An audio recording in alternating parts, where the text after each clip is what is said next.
The first time the band appeared on Ezinne's wrist, the river was unusually quiet. A faint ring, silver as morning mist, circled her skin where no bangle sat. Mothers clucked their tongues and crossed themselves. Fishermen made the sign against water spirits. By sunset, the story had run ahead of her feet. The river had chosen her. A spirit's wife, untouchable, unmarriageable. At 21, Ezinne learned how fast love can be priced out of a girl's life by fear. She kept working anyway. She washed nets, stacked raffia baskets, and carried smoked fish to market with her mother's name on her lips like a blessing. But the market changed too. Coins paused in midair. Women whispered. "If you marry her, you drown," someone said, loudly enough to be a knife.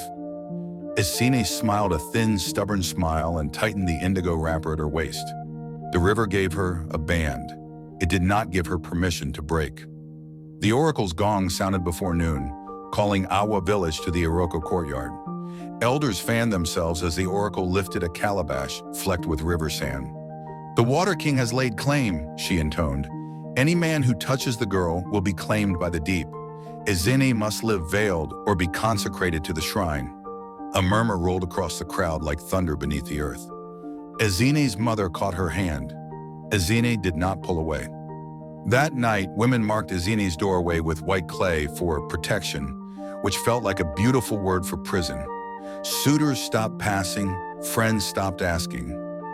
The river's hush moved into her chest and made a room. Ezinne placed a small bowl of water by her mat and whispered, "If you would keep me kindly." The surface trembled, though no wind came.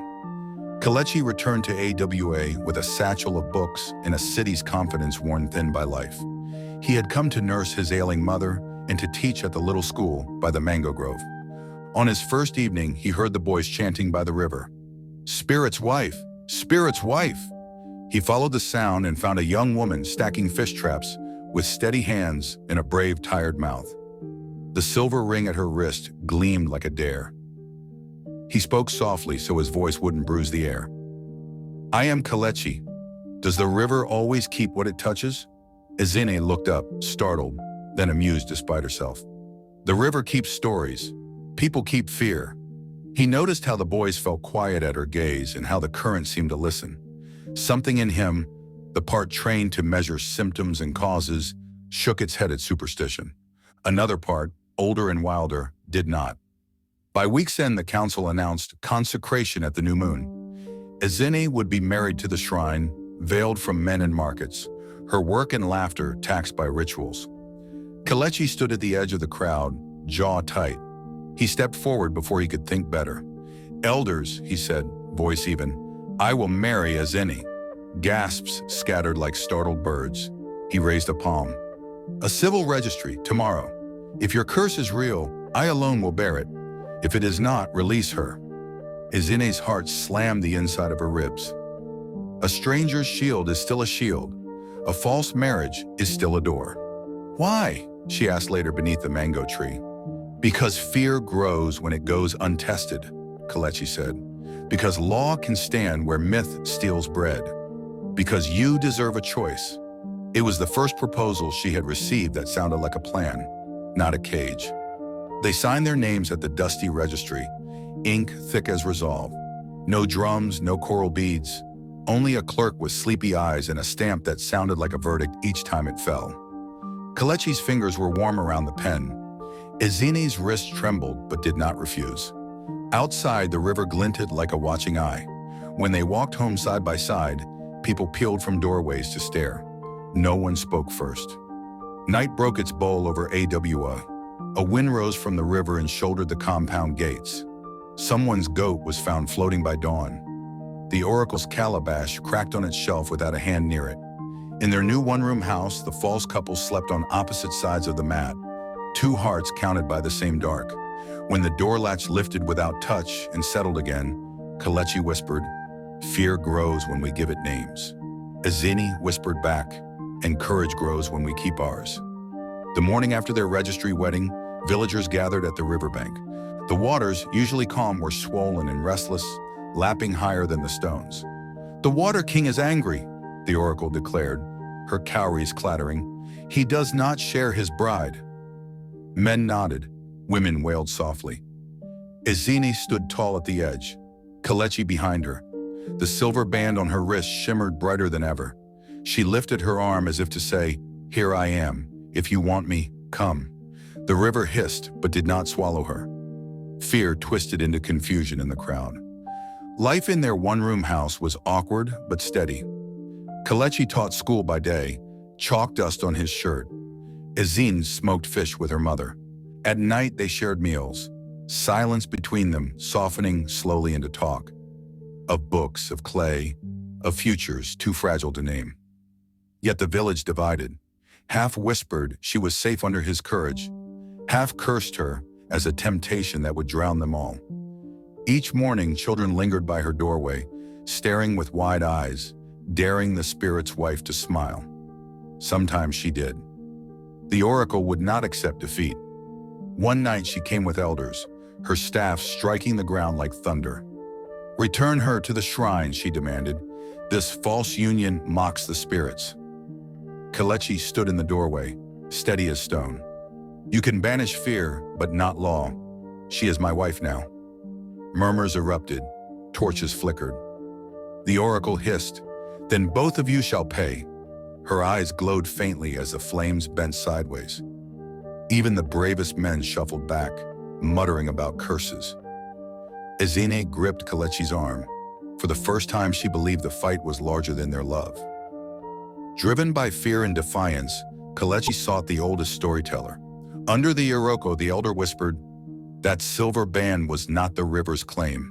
It was a mark of protection. Long ago, her grandmother bargained with the Water King to save the village from a flood. The band sealed the covenant on her bloodline." Kelechi's chest tightened. Ezinne was not cursed. She was shielded. The oracle's tale was a lie, twisting protection into prison. Rage flared in him, but so did awe. He knew then their false marriage carried more than rebellion. It carried prophecy. When Kelechi told Ezinne, her eyes widened. "So I was never a bride of death? I was a guardian?" She touched the band, trembling. "All these years wasted in fear." He placed a hand gently on hers. "Then let us live not in whispers, but in truth." That night, as moonlight touched the river, the waters calmed for the first time in weeks. Fishermen returned, nets heavy. The villagers stood astonished, unsure whether to fear or revere her. And in their little one-room house, the false couple sat closer than before, two rebels wrapped in a truth older than curses. The oracle's fury shook the village. She stormed into the square with a cracked calabash, shouting that the river had been insulted. "The guardian is bound to water, not to man," she cried, pointing her staff at Ezinne. The crowd murmured, fear licking their spines. Kelechi stepped forward, shielding Ezinne. "The river has calmed since our union," he declared. "Judge by the waters, not her wrist." For a heartbeat, silence reigned, until the oracle flung her calabash into the dust, water hissing like a snake. If she stays with him, disaster will return. Fear spread again. Some villagers whispered that the calm river was only pretending, waiting to swallow them whole. Others believed the oracle's curses more than their own eyes. Ezinne felt the weight of their stares burn her back when she fetched water or sold fish. At night she whispered, "Perhaps I should leave. Better me alone than a whole village condemned." Kelechi gripped her hands. "Ezinne, you were never the curse. You are the covenant. If they cannot see it, then we will prove it." His voice was steady, but in his heart he knew the oracle would not rest. The oracle demanded a public trial. "Let her walk into the river by night," she said. "If she returns, then she is guardian. If not, we will bury her shame." The elders, too afraid to refuse, agreed. Ezinne's mother wept, but Ezinne only lifted her chin. "I will go." That night, drums hushed as villagers lined the bank. Ezinne, wrapped in white, stepped barefoot into the black water. The silver band glowed brighter, sending ripples across the surface. For a terrible moment, she vanished beneath the waves. Gasps filled the air. Then, light burst from the river, and she rose, hair streaming, eyes fierce. The water bent around her like a shield. The crowd fell to their knees, trembling. Some cried out in worship, others in terror. "The river has claimed her," the oracle shouted, but her voice cracked against the evidence before them. Ezinne raised her hand, water dripping, voice ringing clear. "I am not bride, I am guardian. My bloodline keeps balance, not bondage." For the first time, Kelechi saw fear flicker in the oracle's eyes. She stepped back, her staff trembling. The people wavered between her authority and the living sign before them. The river murmured softly, no longer restless, but calm, as though agreeing.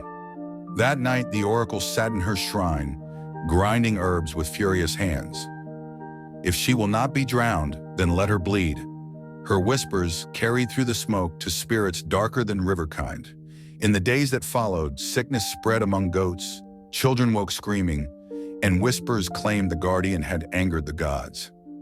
Ezinne bore the blame in silence, though her heart shook.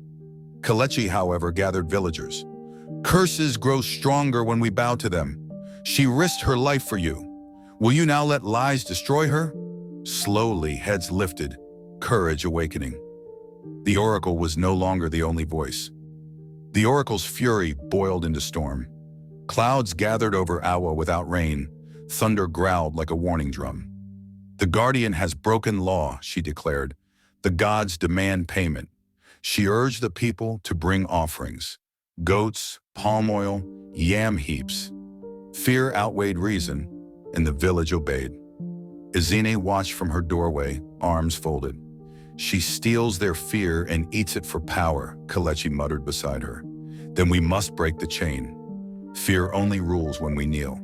She touched her silver band, whispering, "Then we must stand." Unable to sway the river, the oracle turned human. She bribed young men with cowries, promising fortune if they ended the guardian's life.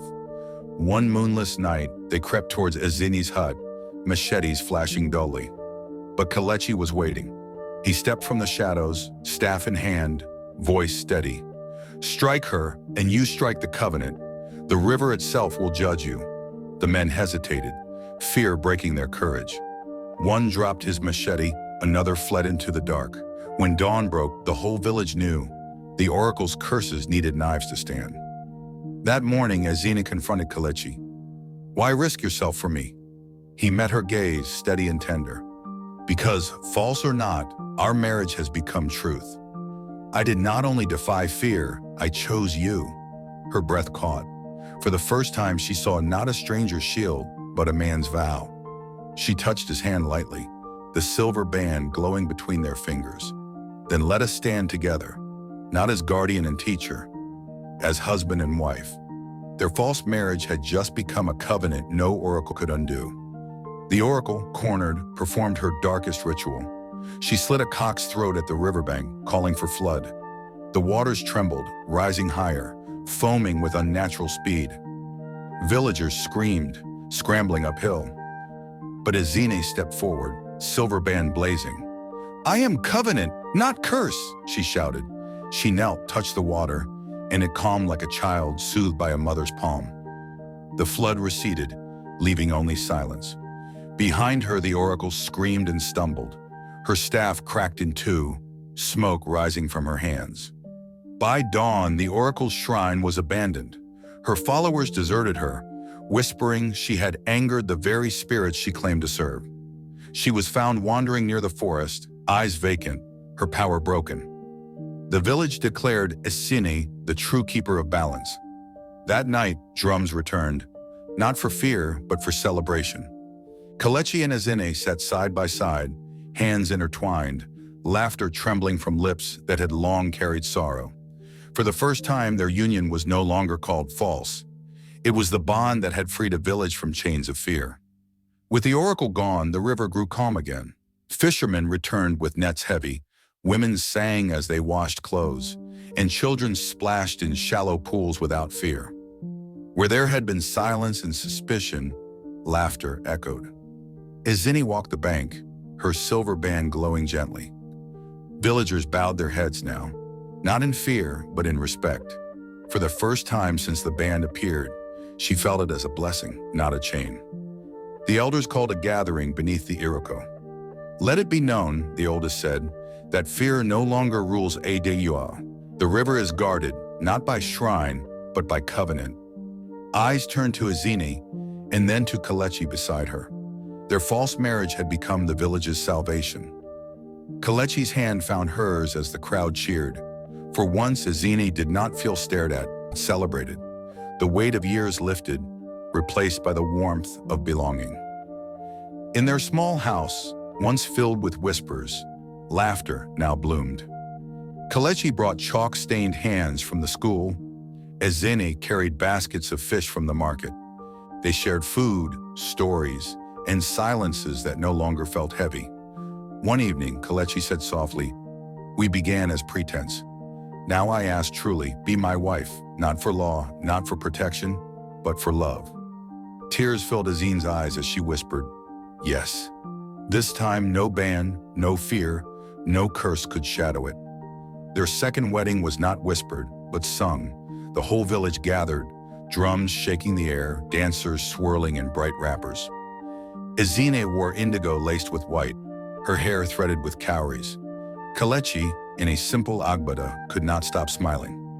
When the vows were spoken, the river itself rippled as though clapping. Elders poured libation, children threw petals, and the people cried out, "Blessed is the covenant." This time the marriage was not false. It was true, rooted in love and legacy. Years later, children still gathered under the blackwood tree near the river to hear the story. How fear once caged a girl, how truth freed her, and how love sealed the covenant. They called her Ezinne the Guardian, not Spirit's bride, but Spirit's shield. In her old age, Ezinne sat by the water, her silver band still shining faintly. Kelechi's hand rested on hers, both faces lined but serene. As the river flowed steady, she whispered, "We began false, but we ended true." The wind carried her words, stitching them into the memory of AWA forever. Thanks for watching. If you enjoyed this story, hit that like button and subscribe for more timeless tales. See you next time.